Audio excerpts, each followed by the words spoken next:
Bismillahirrahmanirrahim. Alhamdulillah nahmaduhu wa nasta'inuhu wa nastahdihi wa nastaghfiruh wa na'udzu billahi min syururi anfusina wa min sayyiati a'malina.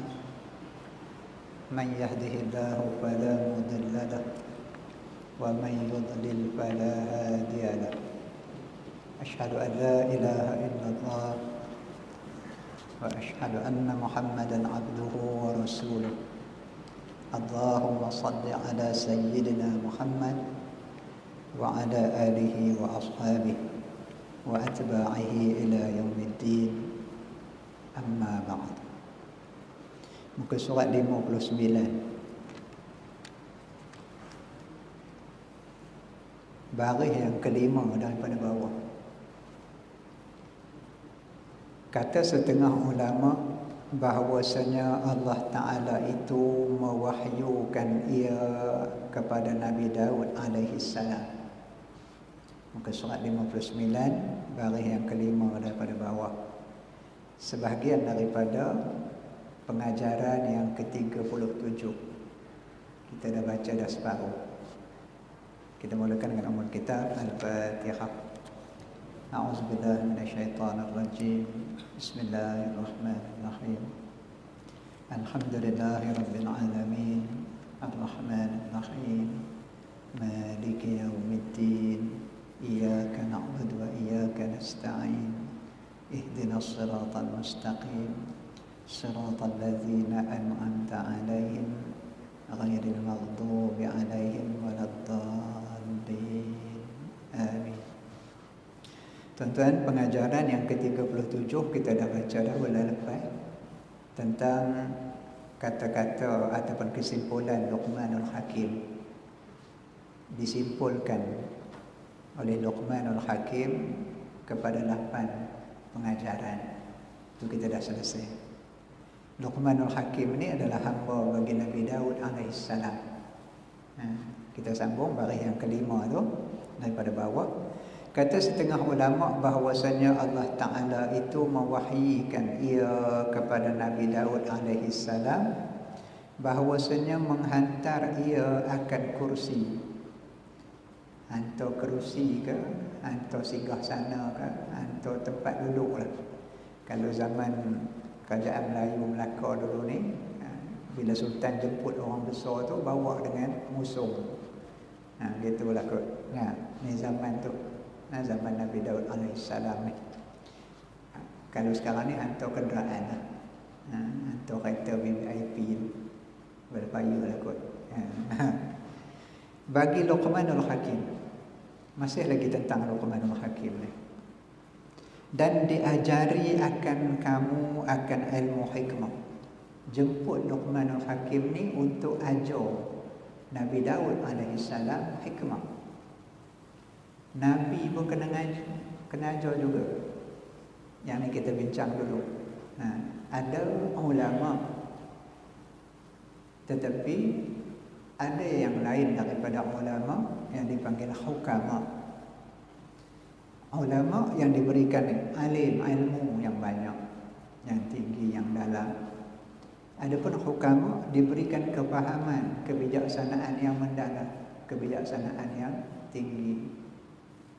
Halus kira bicaranya, pengajaran, pengalaman, pengetahuan. Kisah Nabi Khidir dan Nabi Musa alaihissalam. Nabi Khidir diberikan hikmah. Nabi Musa minta pada Allah untuk menuntut ilmu lagi, nak belajar lagi ilmu kepada orang yang lebih mengetahui. Allah perintahkan dan akhirnya bertemu dengan Nabi Khidir alaihissalam. Walaupun Nabi Khidir tak termasuk dalam 25 Rasul yang wajib diketahui itu, tapi ada kelebihannya. Macam ni, Nabi Daud alaihissalam dan Luqmanul Hakim. Luqman ni hamba, tapi ada hikmah, ada kebijaksanaannya. Sebab itu orang yang mempunyai hikmah atau kebijaksanaan ini digelar sebagai Al-Hakim. Baik. Maka menghantar ia akan kursi ataupun tempat duduk ataupun kenderaan maka naik atasnya Luqmanul Hakim. Pergi jemput Tok Guru. Kita Tok Guru mari. Tok Guru mari ada hak yang tunggu, ada hak lari. Ini pergi jemput Tok Guru main mengaji, main mengajar kita. Dan berkata ia, hai Daud, kata Luqman, peliharakan olehmu daripada aku akan 5 perkara, supaya masuk di dalamnya ilmu segala orang yang dahulu-dahulu dan ilmu orang yang kemudian. Jauhkan daripada aku 5 perkara, maka kamu akan dapat ilmu orang dulu-dulu dan ilmu orang lain. Ilmu zaman dulu dan ilmu zaman sekarang jauh beza lah. 50 tahun dulu punya ilmu dengan ilmu zaman sekarang ni, cara dapat ilmu pun macam lain, cara belajar pun macam lain. Cara sekolah pun dah PDPR lah. Zaman dulu PDPR apa ada kan. Pertama, bahawa adalah tamak atau loba kamu atas menghimpunkan dunia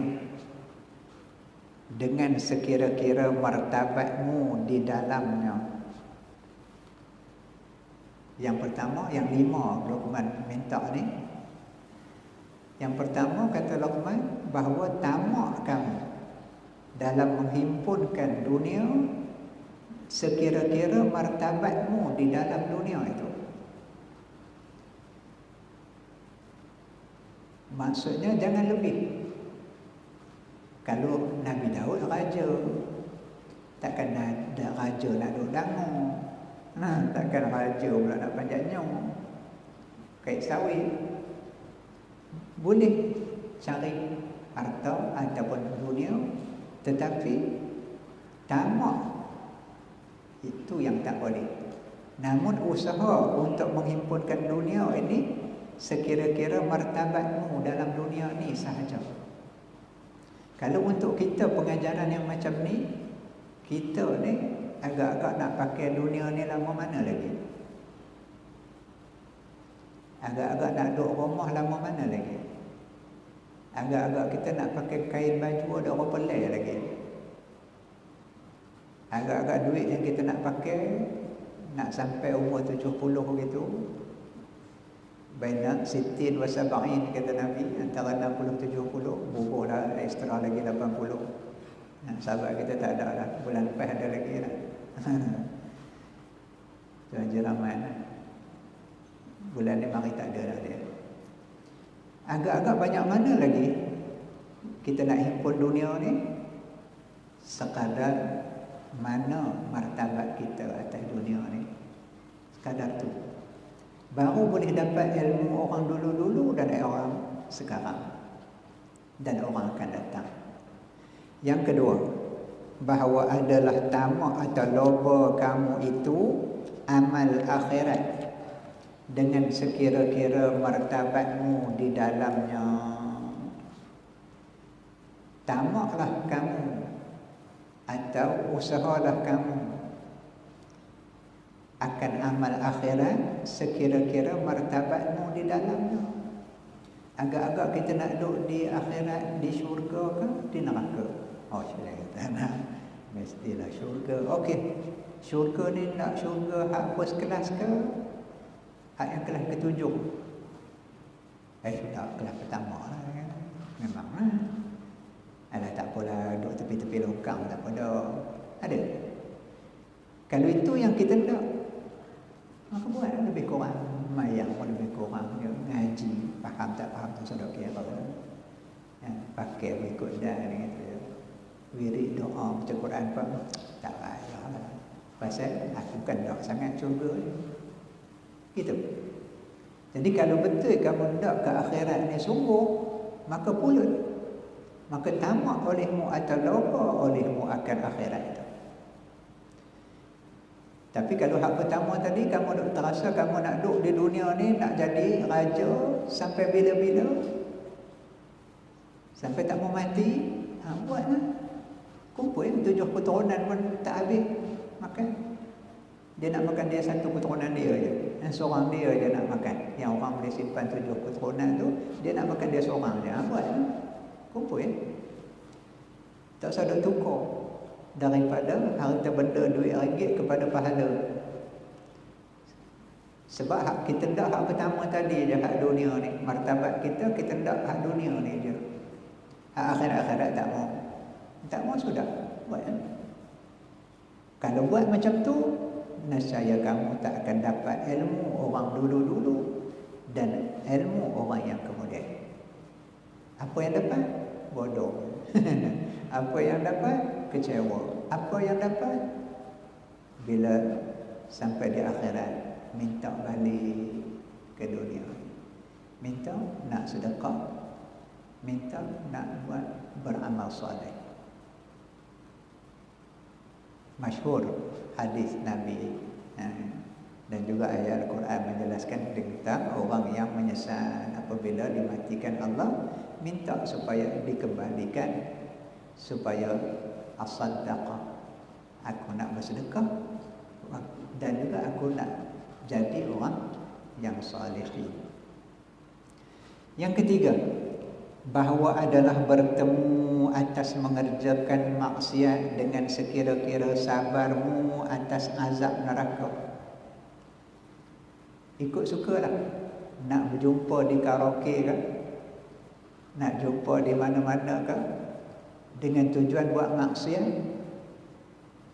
bincang mesyuarat. Ni panas neraka dah Johor pula kan, depan Melaka Johor pula, kata Perak pula lepas tu. Tu mari perli pula lagi, Kedah pula lagi. Kalau berjumpa ni semua dengan tujuan bawa maksiat pada Allah Ta'ala, silakan. Tak kira jajaran baru ke, pakatan baru ke, apa pun. Kalau individu, jumpalah siapa makwa ke pakwa ke. Kalau yang berpakat untuk buat kejahatan, tak kira lah rompak, curi ke apa ke, buatlah pertemuan. Bertemu atas mengerjakan maksiat, buat. Sekira-kira sabarmu atas azab neraka, buat. Ini kita jumpa hadis Nabi. Nabi sebut kat kita, buatlah maksiat. Kalau kamu tak malu, dah tak malu, buatlah. Siapa nak halang, buat. Jangan bagi orang nampak. Kalau orang nampak pun dah tak malu, tapi jangan boleh tangkap, jangan boleh tahu, buat. Jadi kalau macam ni, kalau kita terasa bahawa azab neraka kita mahu ketahan, buat. Buat sikit-sikit tak apa. Cakap kena azab sikit-sikit tak apa. Try. Yang Nabi sebut bahawa bapa saudara Nabi, Abu Talib, kalau dah tidak kerana aku, kata Nabi, kerana Abu Talib ni banyak bakti dia pada Nabi, walaupun tak masuk Islam, tapi tolong Nabi, support Nabi, pertahan Nabi dalam usaha dakwah Nabi, dia di belakang Nabi. Tapi tak Islam, kata Nabi, dengan kelebihan-kelebihan itu, maka Abu Talib akan diseksa dengan seksaan yang paling ringan, iaitu dipakaikan kasut atau selipar daripada api neraka. Itu seksaan dia. Namun bila disarung dia kasut selipar ni, mengelegak otak. Itu paling ringan. Try. Buatlah perjumpaan demi perjumpaan, perancangan demi perancangan, perbincangan demi perbincangan, atas dasar maksiat, atas dasar bukan nak lihat hukum dan kehendak Allah itu jadi yang terbaik, tertinggi, silakan. Duk terasa azab yang boleh kita hadapi, maka terpulang.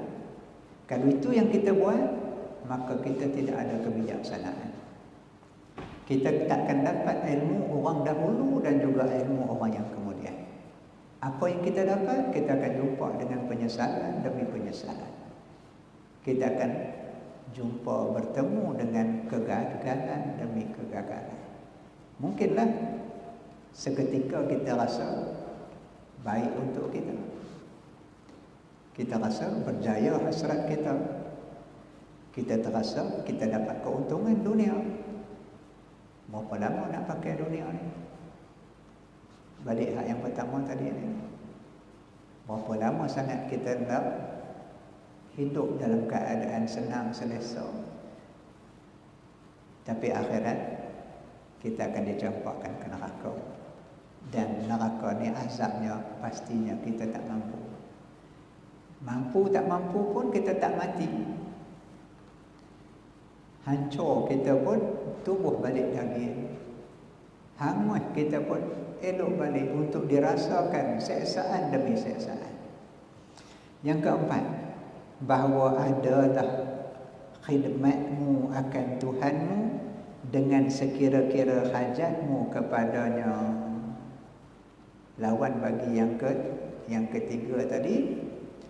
Yang ketiga tadi, buatlah maksiat sekira-kira mana kamu mampu tahan azab Allah akhirat atau neraka, silakan. Dan begitu juga, buatlah khidmat ataupun buatlah kebaikan, buatlah ketaatan kepada Tuhanmu dengan sekira-kira hajatmu kepadanya. Macam hak nombor 2 tadi juga. Macam mana kita berhajat kepada syurga, buatlah amal akhirat. Begini juga sebagaimana hajat kita pada Allah Ta'ala, sejauh mana, sekuat mana, sedalam mana cinta kita, kehendak kita pada Allah, maka taatlah akan Allah Ta'ala. Ada kita rasa aku dengan Tuhan ni, ada tak apa, tak ada tak apa. Itu kita diberikan, kita dah baca dah sebelum ni, Allah bagi pada kita ni nikmat la tuhsuha, yang tak mampu kita hitung, tak mampu kita kira. Dan Allah bagi itu sejak daripada kita dalam bentuk air mani lagi, benih mak ayah. Bercampurnya benih mak ayah kita tu, kata Allah, aku dah rezekikan kepada kamu. Kita dah jumpa dah pengajaran sebelum ni. Aku rezekikan kepada kamu dan aku tak tinggal sikit pun rezeki kamu itu. Sehingga kita boleh membesar. Progres perjalanan kejadian kita ni daripada percampuran benih tadi kepada mudrah, kepada alaqah, kepada bentuk janin ni, sehingga ditiupkan roh, disempurnakan segala sifat kita, dilahirkan. Semua itu pemberian daripada Allah semata-mata. Kita tak pernah minta. Kalau minta pun, kita pun tak tahu nak minta. Kita nak minta macam mana duduk dalam perut kita. Kita nak minta bernafas, kita nak minta macam mana. Mana kita tahu macam mana kita nak bernafas. Macam mana kita makan rezeki yang Allah bagi dekat kita. Kalau minta, macam mana kita nak tahu? Allah bagi. Dan banyak perkara yang Allah bagi pada kita yang memang kita berhajat, tetapi kita tak kisah. Bukan saja kita pakai dia, bahkan kita tak peduli. Jantung kita bergerak, berdegup. Kita peduli bila sesak nafas. Kita mula kelang kabut bila ketat hidung. Baru ketat hidung, nasib baik ketat, kalau longgar jatuh pula. Bila ketat hidung udah cari macam-macam Vicks lah, apa peduk serot kan. Pasal apa ketat hidung? Waktu hang hidung tak ketat tu, hang tak peduli. Ada kita peduli berapa kali mata hari ni? Berapa kali kejip mata hari ni? Ada kira? Gila duk kira. Macam sambil lalu duk bilang tiang elektrik kot jalan apa ya. Bila kita nak kisah ke dia, bila mata kita tak boleh buka atau mata kita tak boleh pejam, baru tahu ada pakar mata Ada selaput mata, ada kornea mata, ada macam-macam lah, katarak tak katarak apa ke. Baru kita bila rosak, bila ada masalah, baru kita terasa operate sampai ribu-ribu. Lah dia tak nampak juga, makin malam lampu, ingat wiring baru okey. Makin malam kelipok-kelipok dia kata, udah jangan celik. Bersignal. Allah bagi dekat kita, kita tak peduli. Seluruh badan kita, saraf ke, urat darah tu sudahlah, saraf kita susah nak tengok kan. Urat darah kita tu, ada kita peduli lah, nadi duk tang mana apa semua gitu gini. Bila kita peduli, bila sangkut. Jadi semua perkara yang Allah bagi pada kita tu, kita sangat berhajat, walaupun kita tak kisah. Ini kan pula akhirat kita yang sangat kita berhajat pada Allah, kerana akhirat ini ialah tempat pembalasan. Tak ada siapa boleh bantu, tak ada siapa yang boleh tolong kita. Walaupun kita minta tolong, tak boleh. Mak dengan anak, suami dengan isteri, ayah dengan anak pun tak boleh bantu. Masyhur kisah seorang anak yang masuk ke syurga, maknya di neraka, minta pada malaikat supaya bagilah air sikit mak tu. Apa yang boleh minum ahli neraka? Minum air pelegak tu, minum putih awak perut, tak minum dahaga sangat. Minta nak bagi air, malaikat kata tak boleh. Kalau tak boleh bagi air pun tak apalah, aku nak ludah bagi mak tu minum. Kesian sangat. Itu pun tak boleh. Jadi kalau macam tu, bahawa adalah khidmat kamu akan Tuhanmu dengan sekira-kira hajatmu kepadanya. Kalau hajat kita sungguh-sungguh, sangat besar hajat kita, maka taatlah pada Allah dan berbaktilah, berkhidmatlah kepada Allah. Tingkatkan, baru kita jadi orang cerdik, baru kita boleh dapat ilmu. Ilmu ni apa ni? Yang kata Luqman tadi, Luqman bercakap dengan Nabi Daud ni. Bukan sekadar Nabi, bahkan raja. Kuliah lepas yang saya sebut kan, Nabi Daud ni asalnya orang kampung ya. Kemudian berlakunya peperangan, Bani Israel dilanda oleh Jalut, panglima perang. Mari nak serang Bani Israel ni, orang ramai cari, minta supaya dilantik seorang menjadi ketua untuk hadapi tentera Jalut ini. Lalu ada yang kata cari-cari jumpa seorang Nabi, ada yang kata Nabi Syis dan sebagainya lah. Itu dalam tafsir. Lalu Nabi ini menunjukkan, apakah kamu akan taat bila aku tunjukkan siapa-siapa salah seorang daripada kamu yang akan jadi panglima tentera? Dia berkata, mestilah kami yang minta supaya ditunjukkan. Tentu kami taat. Kami taat. Kata dia, okey, aku lantik Talut menjadi ketua.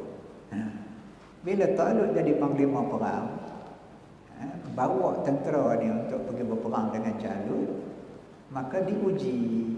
Talut kata, depan kita ni sungai, udah panas lik-lik tu, tengah padang pasir, tiba-tiba jumpa sungai.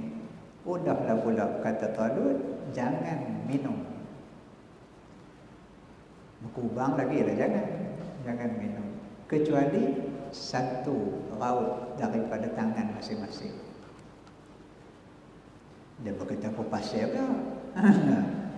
Ada pula syarat macam tu.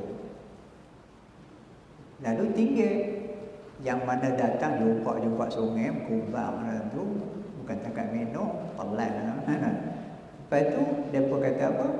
Ni macam ni lah Talut, dah pergilah perang. Kami duduk sini. Belah balik ni kami ikut. Tinggal ada riwayat mengatakan tinggal 315. 313 itu ahli Badar. Pergi. Bila berdepan dengan tentera Jalut, maka round pertama seorang lawan seorang. Jalut ni panggil, "Hoi, keluar." Macam 6 jahanam, satu lawan satu. Talut minta siapa-siapa seorang volunteer. Jalut duk turun. Siapa nak?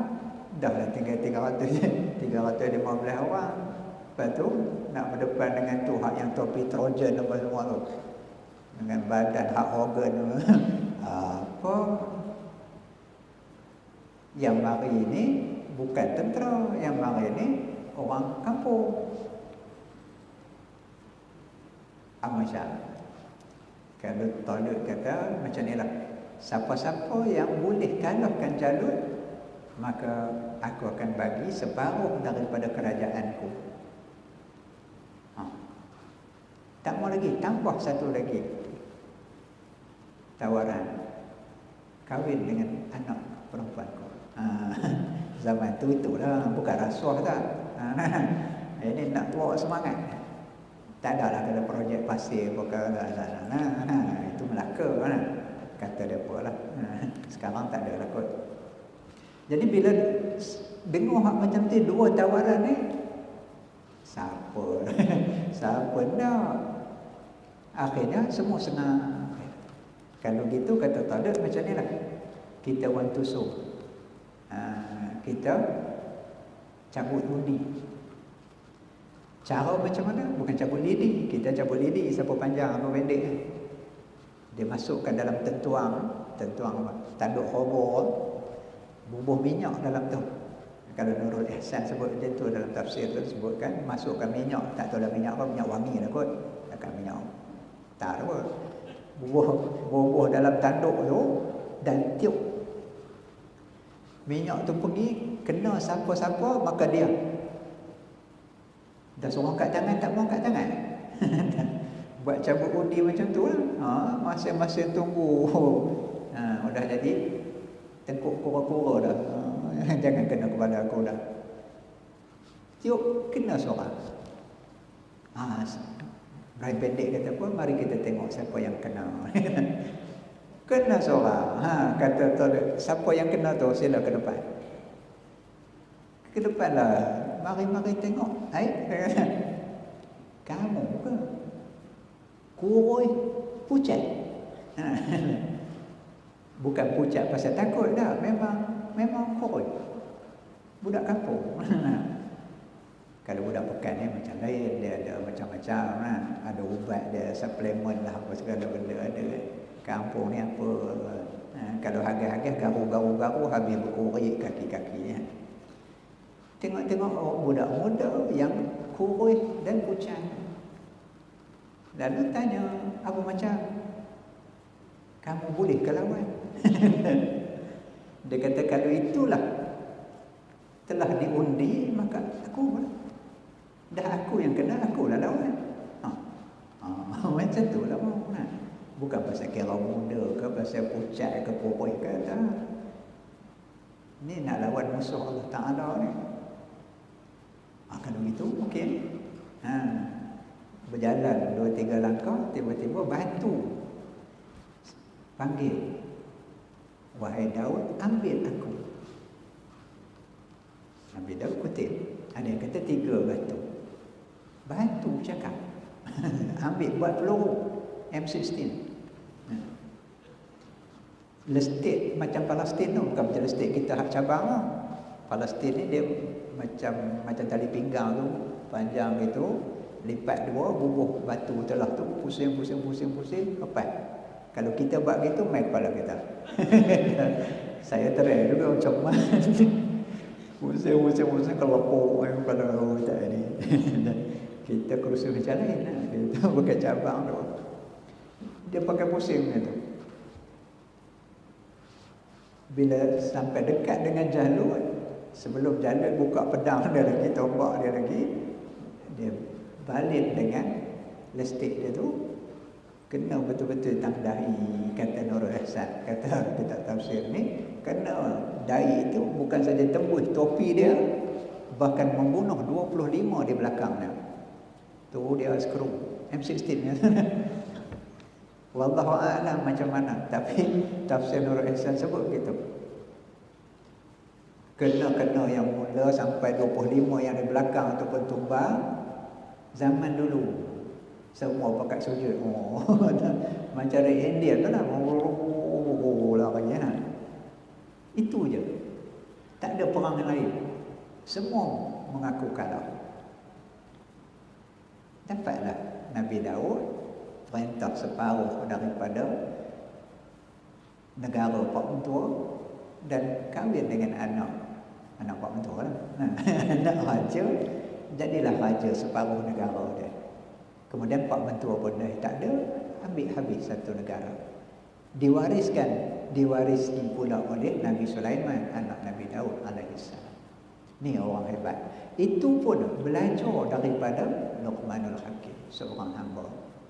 Bawa pemusuh, bawa kenderaan, panggil balik, mari ajar Nabi Daud alaihissalam. Apa kata dia yang keempat tadi?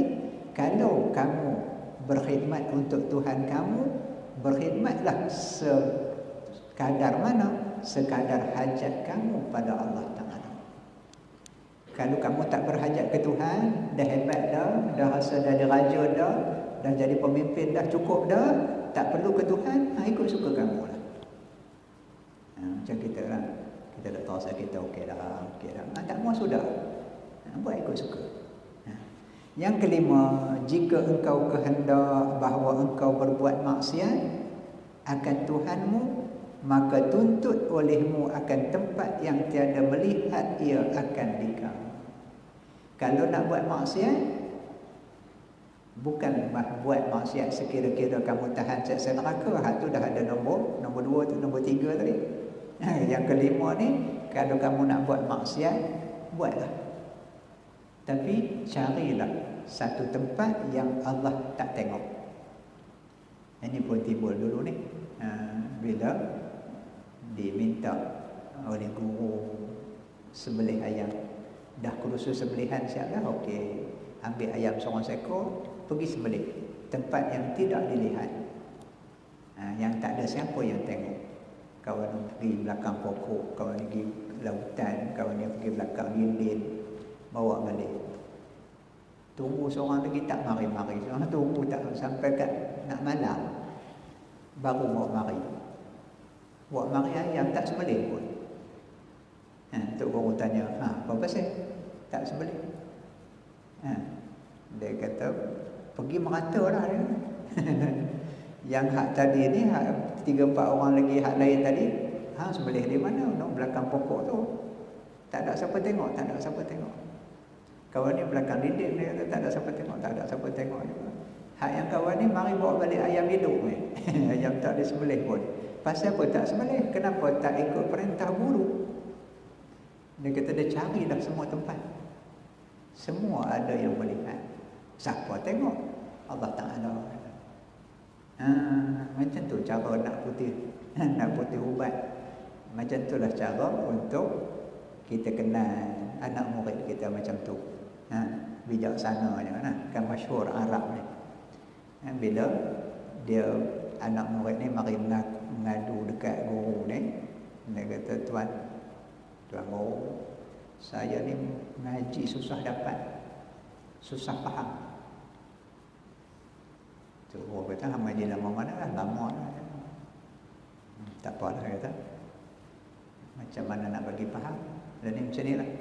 Tu guru pun ambil kapok dulu, kapok berapa hitam, berapa hijau tu ni.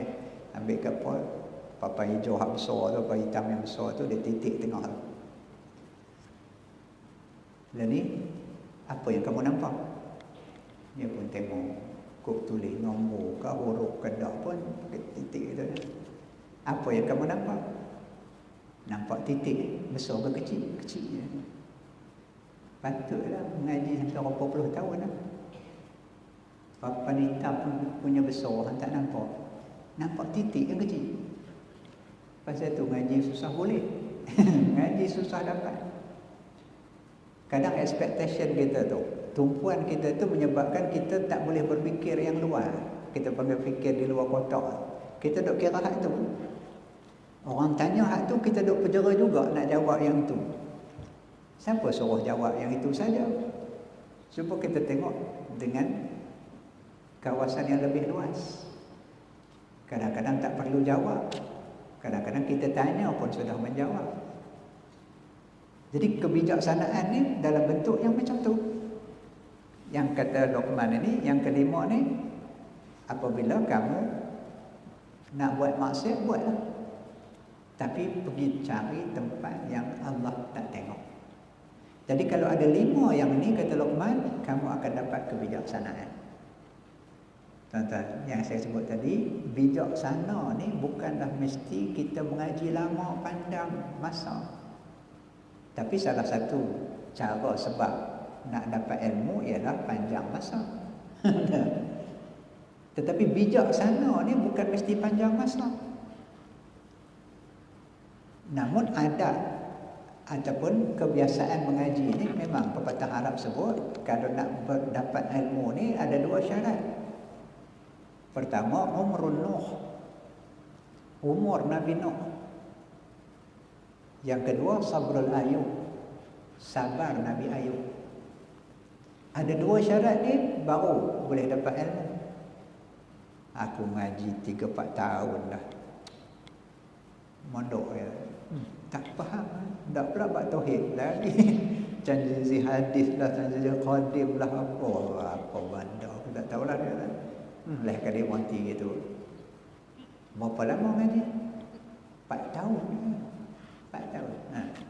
Orang mengaji 40 tahun. Tuan-tuan baca Syekh Ibn Hajar. Ibn Hajar ni ada 2 orang. Syekh Ibn Hajar ni ngaji 40 tahun. Tak dapat apa. Akhirnya dia pun rasa peras pun tak peras. Tapi dapat jadi khadam untuk guru. Jadi orang yang berkhidmat untuk guru. Dulu ngaji, cara ngaji dulu, dia ngaji pun bukan dapat sangat. Habis dia dah buat teh. Kita sini tak ada kan, COVID tak boleh minum teh. Orang mengaji dia dah bancuh teh sambil dengar pokok kan, kalau jauh tu bancuh teh lah, buat susah jemput ke apa kan. Tiap-tiap hari gitulah. Orang kuliah maghrib ke, kuliah subuh ke, kuliah apa kan, dia dengar tapi sambil-sambil duk khidmat tu. Sampai 40 tahun. Tak dapat apa pun. Lama dia melengok, jumpa Tok Guru, dia kata, Tok Guru, saya cadang nak balik. Nak balik. Pasal apa nak balik dia? Lama dah mengaji. Lama bagus lah. Bagus apa, tak dapat apa pun. Apa pun tak ada, 40 tahun. Tak arti apa kan? Tok Guru kata, betul kan ni? Sabarlah, teruslah mengaji. Dia kata tak sabarlah, sabar lama dah. Dah sabar sampai 40 tahun dah. Tapi tak dapat. Tak nampak pun. Kalau gitu tak apalah, minta izin apa semua, terima kasih halal makan minum apa semua, dia pun balik. Sampai dalam perjalanan itu berhenti dalam gua tu. Duduk dalam gua, lepas tu bunyi ayo, tak, ayo bunyi lagu gaul. Macam masuk lubang gelap hantar api ya. Nanti masuk lubang gelap hantar api ya. Pada Bukit Berapik sampai Aju Kunin. Jadi bila air tu jatuh, ketek tu, dia pun dahaga pergi cari tang mana air ni. Pergi tengok, berapa batu yang air tu jatuh tu lah gua tu. Tak berapa lama tu. Sehingga boleh dia minum pula air. Dah minum puas dah, air dahaga semua duk melengur depan batu tu. Dia kata agak-agaknya air ni yang jatuh satu setitik ni berapa tahun agak-agak nak melopak macam tu. Sehingga orang boleh ambil manfaat. Orang pun boleh, harimau pun boleh main minum. Ni tahu harimau ni kan. Boleh main minum. Berbekas sampai batu hak keras. Lama dia terfikir, aku ni baru mengaji 40 tahun. Takkan hati aku keras lebih daripada batu? Tak berbekas sikit pun ke? Nama buat keputusan, patah balik. Pergi sambung ngaji lah. Pasal apa? Lama masa ayah duk menitik tu sampai batu boleh berlekuk. Takkanlah hati aku bukannya keras tak mana, takkan tak ada sikit pun. Nah, dia baca balik sampai kat pondok, kat surau tu, tengok orang ramai gitu. Dia pun kelang kabut pergi tengok, dia kata Tok Guru meninggal. Pula dah. Patut tergerak hati aku nak balik. Kemudian menguruskan jenazah apa semua selesai, apa semua dia macam biasa lah. Orang buat tahlil apa semua pun dia duk baca kopi lah. Khidmat dia macam tu. Lepas tu orang yang menguruskan dah Tok Guru tak ada, pemegang wasiat bagi tahu untuk menggantikan guru kita ni, Tok Guru pesan, siapa? Orang duk perbetul jumpa apa semua lah. Orang kiri kanan kan. Tiba-tiba sebut nama dia. Dia duduk bercahaya. Kelang kabut dia, takkan dia betul ke ni? Silap kot dia lah. Silap dengar kot. Ke Tok Guru saja melawak ke apa? Tak, dia kata memang sungguh. Sungguh, ganti Tok Guru. Pula dia kata. Tapi taatnya pasal tak apalah, pergi duduk depan. Sampai duduk depan tu, pengsan. Tuan-tuan dengar okey lah. Hak biasa tak apa, tak biasa cuba mari duduk depan tengok kena kamera lah apa. Ini sampai Jerman pun dengar ni. Kadang saya balik singgah taman minum tu tengok anak hantar daripada Mesir, daripada Madinah. Kami dah dengar kuliah tadi. Ni dengar kedak satu ni. Try lah tengok pensan. Macam jenuh ranjih lah. Dalam pensan tu dia kata setelah dia bangun dalam pensan itu datang Guru Merpati buka kitab-kitab Tok Guru tu, almari Tok Guru tu, ambil satu kitab, dia nganga je, masuk macam copy paste. Ada lagi orang copy paste macam tu, ada dulu punya kan. Dulu window baru window dulu, klik kata copy, satu file. Lah ni tak ada nak tengok kan, complete kan. Satu file masuk, satu kitab masuk dalam mulut dia. Dalam ketika pensan lama orang gerak-gerak dia jaga. Dia kata tak apalah, kita mula lah. Mula. Jadi dia pun mula. Jadi kalau kata Tok Guru dulu, dia kata kita mula dengan bismillah lah. Dia kata, hurai tentang bismillah tu saja habis waktu. Pasal apa? Kuncinya. Sebab tu dia katakan hikmah ni, apa yang Allah nak bagi dekat kita ni bukanlah sesuatu yang kita hanya pelajari pada adatnya kita tahu itu saja, tak. Tapi kebijaksanaan itu, hikmah itu Allah bagi. Ada orang bukan mengaji teruk sangat lah. Mengaji lah, kalau tak mengaji tiba-tiba pandai, susah sikit lah. Itu ada hal lah. Kalau Nabi itu soal lain. Rasulullah dia tak mengaji mana pun. Dia terus mengaji dengan malaikat Jibril alaihi salam, terus diwahyukan oleh Allah Ta'ala. Itu tak ada masalah. Ni kita ni belajar mesti ada kaedah dia, ikut kaedah yang betul. Namun kefahaman itu daripada Allah. Sebab tu Nabi kata wa ma'alayya, tidaklah atas aku ni illal balagh, melainkan menyampaikan. Yang memahamkan tu Allah Ta'ala. Sebab tu kalau tuan-tuan orang suruh ngajarlah. Saya tak pandai. Siapa kata pandai? Tuan-tuan suruh saya ngajar, saya akan pandai. Dah tuan suruh bantai. Apa yang kita boleh sampai, Nabi suruh kita sampaikan. Dan Nabi sebut, aku harap orang yang mendengar itu lebih afqah daripada orang yang menyampaikan. Tuan-tuan lebih faham daripada apa yang saya sampaikan, tentang apa yang saya sampaikan berbanding saya yang menyampaikan. Mungkin saya tak faham pun 5 perkara tadi ni. Hak sebelum ni ada 8 perkara kata Luqman Al-Hakim. Yang sebelum tu kata sahabat Rasulullah ada 12 perkara yang disimpulkan daripada Taurat, Zabur, Injil dan Quran. Mungkin saya tak faham, tuan-tuan lagi faham. Baik. Sikit lagi. Pengajaran yang ke-38. Bulan depan tak ada 31, tuan-tuan. Yang ke-38 berkata Nabi SAW, umatku akan aku pesan. Nabi bersabda, hai umatku, aku pesan kepada kamu dengan 5 perkara. Pertama, banyakkan olehmu akan menyebut Allah daripada menyebut manusia. Kita banyaklah sebut orang sakit tu, nak mati tu pun sebut maut. Umur pun dah 60-70 tahun, bila dia sakit tu sebut maut. Tuan-tuan saya jumpa tu. Saya jumpa orang yang umur 70 lebih, 75. Bila akhir-akhir hayat dia tu, saya jumpa seorang di satu bilik di Mekah tu. Dia panggil mak. Mak. Kita pun kata kecil-kecil. Baca sebut apa? Mak aku ya. Mak ada lagi kan? Oh, mak mati dah. Dia macam tu. Kita duk gantung ke orang. Apa-apa hal pun orang. Apa-apa orang. Sebut orang, sebut nama, panggil orang, harap orang, minta kat orang, seru orang.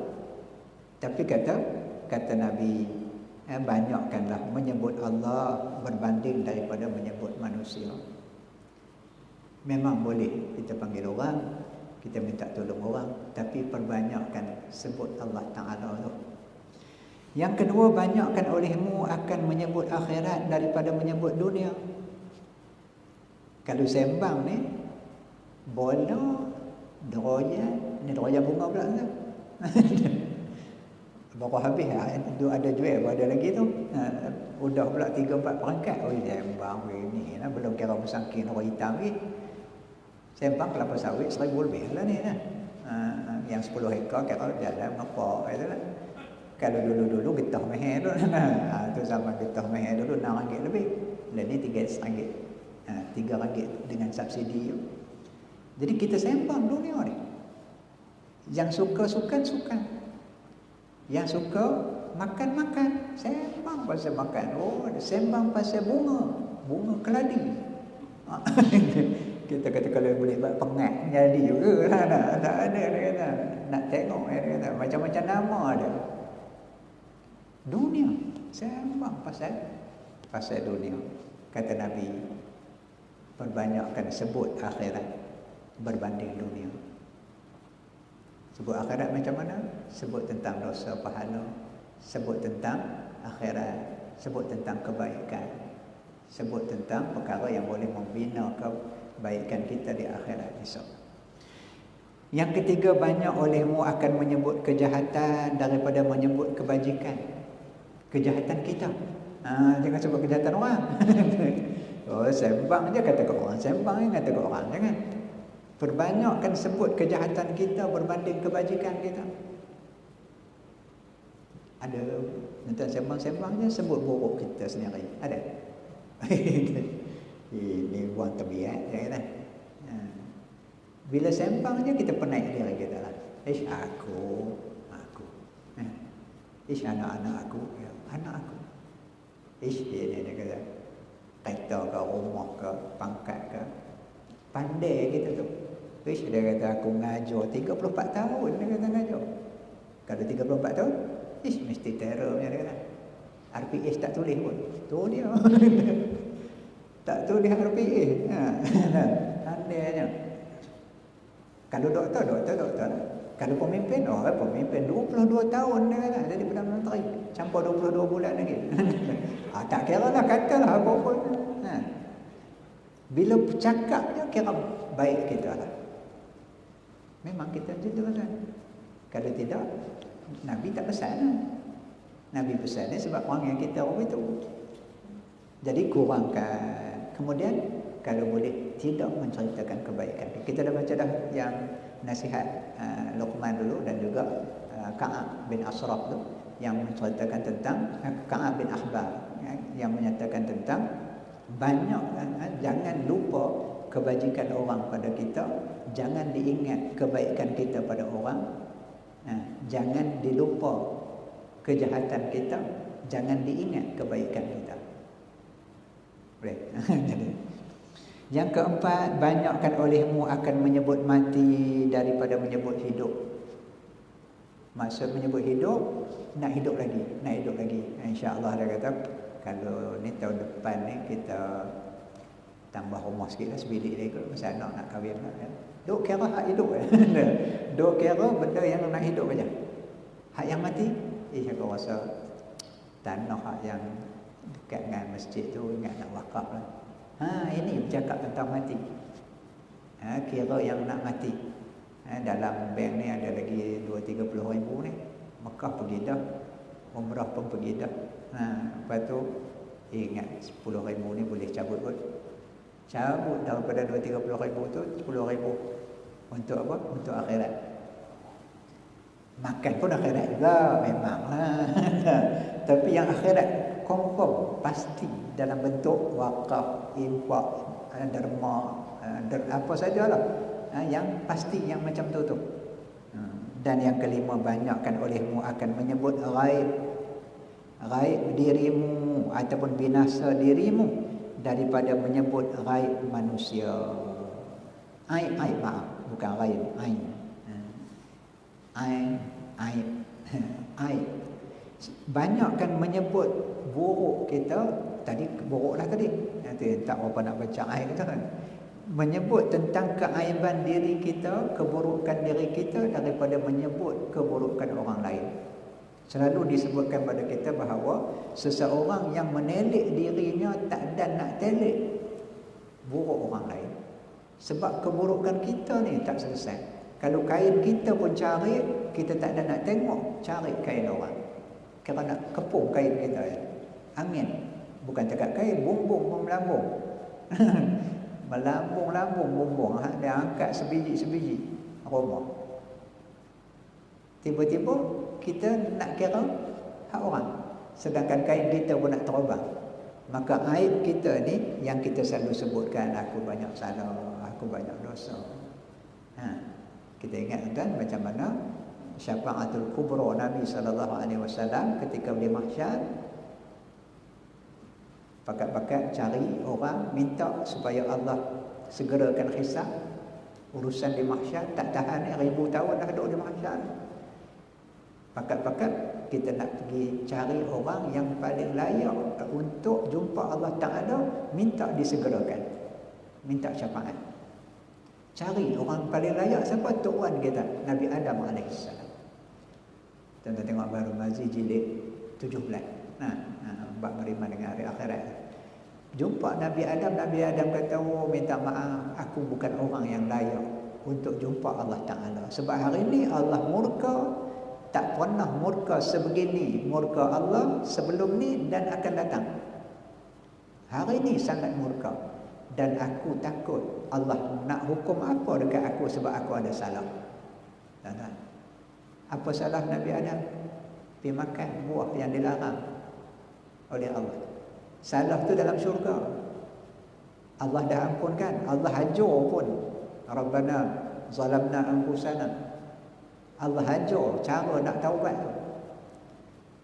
Tu pun masih lagi ingat. Sampai di mahsyar nanti ingat. Satu kesalahan Nabi Adam. Adam kata pergi jumpa Nuh. Jumpa Nabi Nuh AS. Nabi Nuh pun kata, aku minta maaf, aku pun ada salah dengan Allah. Sebab aku minta supaya Allah selamatkan anakku sedangkan dia tidak beriman. Doa untuk orang kafir ni supaya selamat, tak boleh. Tiba-tiba selamat hari depa Bali lah pula. Tak boleh. Pasal agama, urusan agama. Nak pergi cuci tokong kawan tu apa, jangan buat. Merosakkan akidah kita kan. Ar-ridha bil ma'siyati ma'siyatun, ar-ridha bil kufri kufrun. Jangan dia buat kerja macam tu. Nak cuci rumah tak apa, cuci kereta dia pun tak apa, nak cuci orang tu pun tak apa. Kalau orang tu lemah-lemah dia ke Cina ke pergi berus dia pun tak apa. Tapi tokong dia jangan. Tak boleh.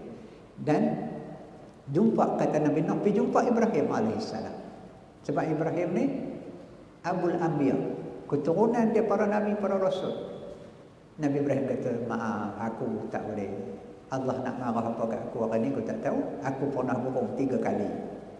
Nabi Ibrahim pernah bohong 3 kali. Itu panjang kisah. Nabi Ibrahim kata, apa pergi jumpa Nabi Musa. Nabi Musa pula kata, aku pun sorry juga. Aku pernah bunuh orang. Nabi Musa pang bagi seorang mati. Power Nabi Musa ni. Allah nak takdirkan dia macam tu.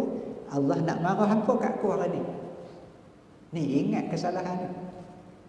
Lepas tu pergi jumpa Nabi Isa, kata Nabi Musa. Tapi Nabi Isa tak ditulis oleh para ulama apa salah.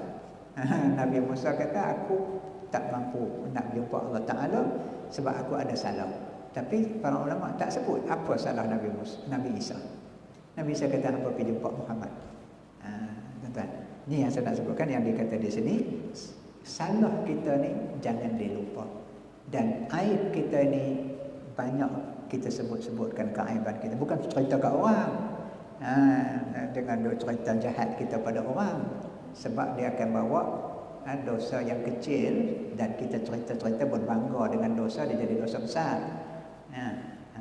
Jadi kita sebut dengan Allah, ya Allah, aku banyak dosa, ilahi lastulil firdausi ahla lah, apa saja bentuk kita minta pada Allah, rayu pada Allah supaya kesalahan kita, keaiban kita ni Allah tukar dia, Allah ampun dia supaya dapat kebaikan. Daripada kita duk menyebut keaiban orang lain. Wallahu a'lam. Nanti kita sambung. Dan lagi sabda Nabi sallallahu alaihi wasallam. Wallahu a'lam.